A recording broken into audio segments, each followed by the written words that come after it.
बस अब हो गया। अर्जुन चोटा। माननीय अध्यक्ष महोदय, जब बजट पेश हो रहा था, मैं माफी चाहूंगा, मैं उस दिन किसी व्यक्तिगत कारण से आ नहीं सका, लेकिन मैं जब भी मेरे को मौका मिला ऑनलाइन मैंने सुना भी, मैंने पढ़ा भी, और एक बड़ी विचित्र चीज इसमें से निकल के आई, और वो एक मुहावरे से ही मैं आपको उसके बारे में बताना चाहूंगा। भाई, आमदनी 98 और खर्चा रुपया।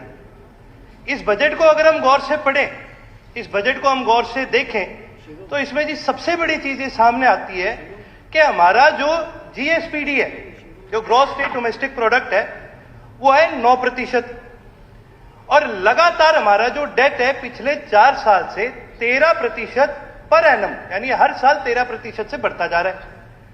आज हमारा डेट है 26.7% है लगभग, और उसके अलावा 2% और डेट है जो स्टेट स्पॉन्सर्ड या जो स्टेट की जो पब्लिक डिपार्टमेंट्स की जो अलग से जो डेट उठाते हैं, स्टेट पब्लिक इंटरप्राइजेस जो अलग से डेट उठाती है, उसकी गारंटी भी हरियाणा सरकार ही देती है, वो भी 2% है।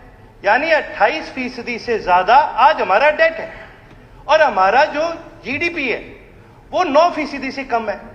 ये गैप अध्यक्ष महोदय जीडीपी और कर्जे के बीच में 20% से ज्यादा है, और ये जो एफएसआरबी जो रिकमेंडेशन देती है, ये इससे बहुत ज्यादा है।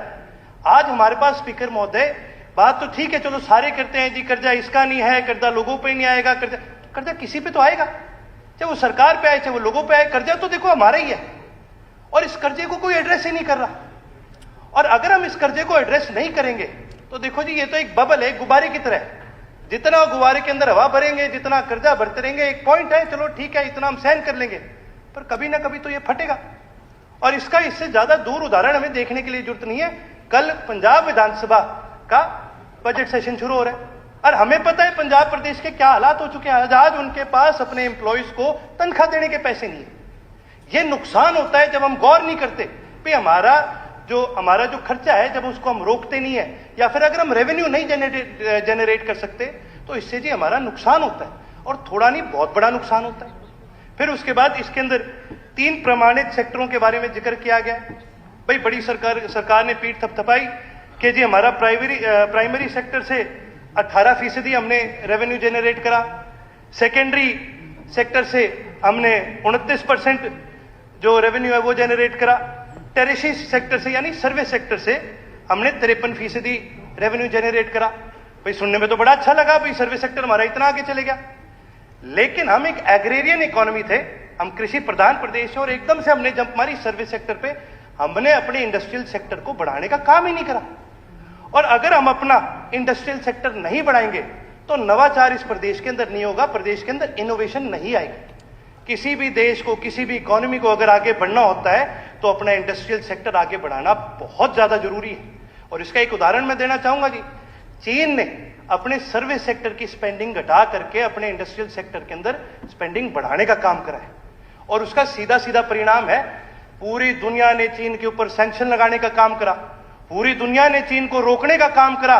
भाई, ये चिप कहीं से ना ले ले, भाई ये ऊर्जा कहीं से ना बना ले, लेकिन उनका इंडस्ट्रियल सेक्टर इतना मजबूत है कि पूरी दुनिया की 100 रोक लगाने के बाद भी उस देश की इंडस्ट्री बढ़ती जा रही है। यह बड़ी गंभीर चीज है सोचने वाली कि जी हमें अपने इंडस्ट्रियल सेक्टर को बढ़ाना चाहिए। फिर मैंने बजट में आगे पढ़ा तो कई सारी बातें सामने आई। फिर सरकार कहती है हम इंडस्ट्रीज को बढ़ाना चाहेंगे, बड़ी अच्छी बात है जी, बढ़ाइए, लेकिन इंडस्ट्रियल सेक्टर असल में तो तभी बढ़ेगा ना जब प्राइवेट इन्वेस्टर आएगा। अब सरकार ने खुद ने डिसइन्वेस्टमेंट के टारगेट सेट करे, यानी अपने खुद के जो स्टेक्स है प्राइवेट स्टेक होल्डर्स को बेचने के लिए सरकार ने टारगेट सेट करे कि भी हम कम से कम 4,000-5,000 करोड़ प्राइवेट सेक्टर के थ्रू प्रदेश के लिए हम जनरेट करेंगे। आपको सुन के हैरानी होगी कि हमने अपना टारगेट कितना मीट करा। पिछले 3 साल में हमने अपना टारगेट मीट करा 1.3%, 1.4%, 2.2%।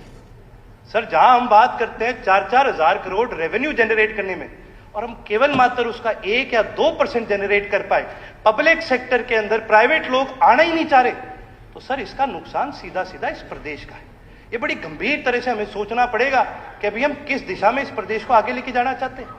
और इसका एक सीधा सीधा कोरिलेशन क्या आता है सर, कि आज हमारे देश का सबसे बड़ा धन क्या है? हमारे देश का सबसे बड़ा धन कोई ये पैसा या कोई गोल्ड या कोई ऐसी चीजें नहीं है। हमारे देश का सबसे बड़ा धन हमारे इस देश का युवा है। वो काबिल युवा जो निर्वाचार करता है, जो इनोवेशन करता है, लेकिन वो युवा कहां जा रहा है? वो युवा देश छोड़ करके विदेश जा रहा है, क्योंकि वहां पर उनको मौके मिलते हैं, वहां पर उनको बढ़ने के मौके मिलते हैं, पढ़ने के मौके मिलते हैं। आज हाउस के अंदर हमने सबने बड़ी खुशी मनाई कि सुनीता विलियम्स जी वापस धरती पर आ गए। पर देखने वाली बात है जी, ना तो हम उनको अंतरिक्ष में भेजने वाले थे, ना ही हम उनको लाने वाले थे। सुनीता विलियम्स जी तो इस देश की नागरिक भी नहीं है। हमारा एक बहुत बड़ा धन है ये, जो हमने खो दिया है, क्योंकि वो अब दूसरे देश की नागरिक बन चुके हैं। और पता नहीं कितने माननीय स्वर्गीय अब्दुल कलाम जी जैसे, सुनीता विलियम्स जी जैसे, कल्पना चावला जी जैसे, और पता नहीं कितने ऐसे बड़े बड़े महान साइंटिस्ट होंगे जो इस देश को पता नहीं कितनी तरक्की की ओर लेके जा सकते हैं। लेकिन वो देश छोड़ के जा रहे हैं स्पीकर महोदय, और वो जाते रहेंगे जब तक हम उनको एक बढ़िया मौका, एक तगड़ा मौका यहां पर बस करके इनोवेशन लाने का मौका ना दें। ये बड़ी गंभीर चीज सोचने वाली है। साथ ही साथ एजुकेशन सेक्टर पे मैं 2 मिनट जरूर चर्चा करना चाहूंगा। कुल जो बजट था, मैं कुल बजट की बात करूंगा, कुल बजट में से 11% से ज्यादा जो पैसा खर्च किया गया था वो एजुकेशन सेक्टर में किया गया था। अब की बार कुल बजट में से 10% के आसपास एजुकेशन सेक्टर में खर्च किया जा रहा है। यानी कुल बजट में से 2000 करोड़ रुपए की एजुकेशन सेक्टर को घटौती हुई है। और अगर ये घटौती बढ़ती रहेगी, हमारी आबादी बढ़ रही है। स्पीकर सर, मैं प्लीज आप मेरे को थोड़ा समय दीजिए, क्योंकि विपक्ष की भी अगर कोई भूमिका निभा रहा है इस हाउस के अंदर, तो वो भी हम निभाने का काम कर रहे हैं। हमारे साथियों का, देखो जी, हमारे साथियों का कोई भरोसा नहीं है, ये कब उठ के वॉकआउट करके चले जाए। फिर आखिर तक जी मेरे को ही बैठना पड़ता है यहाँ पर, क्योंकि कोई और होता नहीं है। अगर विपक्ष की भूमिका किसी ने निभाई है तो वो इनेलो पार्टी ने असली में निभाई है। मैं तो ये कहना चाहूंगा जी, देखिए बहुत देखिए जी, कम उम्र के युवा मेंबर हैं, पर बहुत जिम्मेवारी की बात कह रहे, 2 मिनट और ले। देखिए बहुत बहुत धन्यवाद स्पीकर साहब। नहीं देखिए जी, कोई बात, देखिए जी, जब हम हाउस के अंदर आते हैं, इस हाउस को चलाने का सुझाव दे रहे हैं, जब हम हाउस के अंदर आते हैं, इस हाउस को चलाने का खर्चा लगता है। ठीक है, 2 मिनट और वो खर्चा जनता की जेब से निकल के आता है। इसलिए सर देखिए जी, हमारा अपना संगठन है, हमारी अपनी विचारधारा है, ना हम आपके साथ है ना हम इनके साथ है। हम वो बात रखेंगे जिस पर हम विश्वास रखते हैं, हम उससे अलग बात नहीं करेंगे। और यदि आपको इतनी विपक्ष की पड़ी थी तो आपको बैठना चाहिए था, सुनना चाहिए था, क्योंकि ये जनता का पैसा लगता है इस हाउस को चलाने के लिए, ये हमारा पैसा नहीं लग रहा। लाइटें चलेंगी, सारी सरकार रुकती है, सिक्योरिटी आती है, खाना लगता है, ये किसका पैसा लग रहा है? ये जनता का पैसा लग रहा है। और अगर हम यहाँ बैठ भी नहीं सकते तो फिर हम किसके पैसे बर्बाद करें? हम जनता के पैसे बर्बाद करें। अध्यक्ष महोदय, आगे बढ़ते हुए अध्यक्ष महोदय, एक बहुत और गंभीर विषय पर मैं चर्चा करना चाहूंगा, वो है ऊर्जा। मेरे को बड़ी हैरानी हुई है बजट पढ़ के कि ऊर्जा के अंदर 23% की कटौती करी गई है। सर, ऊर्जा तो सबसे जरूरी चीज है किसी भी देश को आगे बढ़ाने के लिए, किसी भी प्रदेश को, किसी भी इकॉनमी को बढ़ाने के लिए। आज हम अपनी ज्यादा ऊर्जा नहीं बनाते, हमें और प्रदेशों से ऊर्जा खरीदनी पड़ती है। अच्छा, एक चीज है सर, केंद्रीय सरकार अलग अलग बैंकों को, अलग अलग प्राइवेट इंडस्ट्रीज को इनिशिएटिव देती है कि जी आप ग्रीन फील्ड प्रोजेक्ट बनाइए और आपको इसके अंदर सब्सिडी, हम लोन के अंदर सब्सिडी देने का काम करेंगे। तो भाई हम ऐसी पॉलिसी क्यों नहीं बना रहे कि भाई हमारी सरकारी जितनी भी बिल्डिंग्स आने को बनने वाली है उनको ग्रीनफील्ड प्रोजेक्ट बनाए जाए। जब मैं ग्रीनफील्ड प्रोजेक्ट के बारे में बात करता हूं तो इसमें मेरे कहने का मतलब यह है कि भाई सरकार की कितनी ओपन पार्किंग है, सरकार की कितने मंडियों में शेड है, गौशाला में शेड है, जगह जगह हमारे पास खुली जगह है। शेड कितने हम लगाते हैं, हर आदमी अपने हल्के में, गौशाला में कहीं ना कहीं शेड लगवाता है। उन शेडों के ऊपर हम क्यों नहीं सोलर ऊर्जा के हम सेल लगाने का काम कर रहे?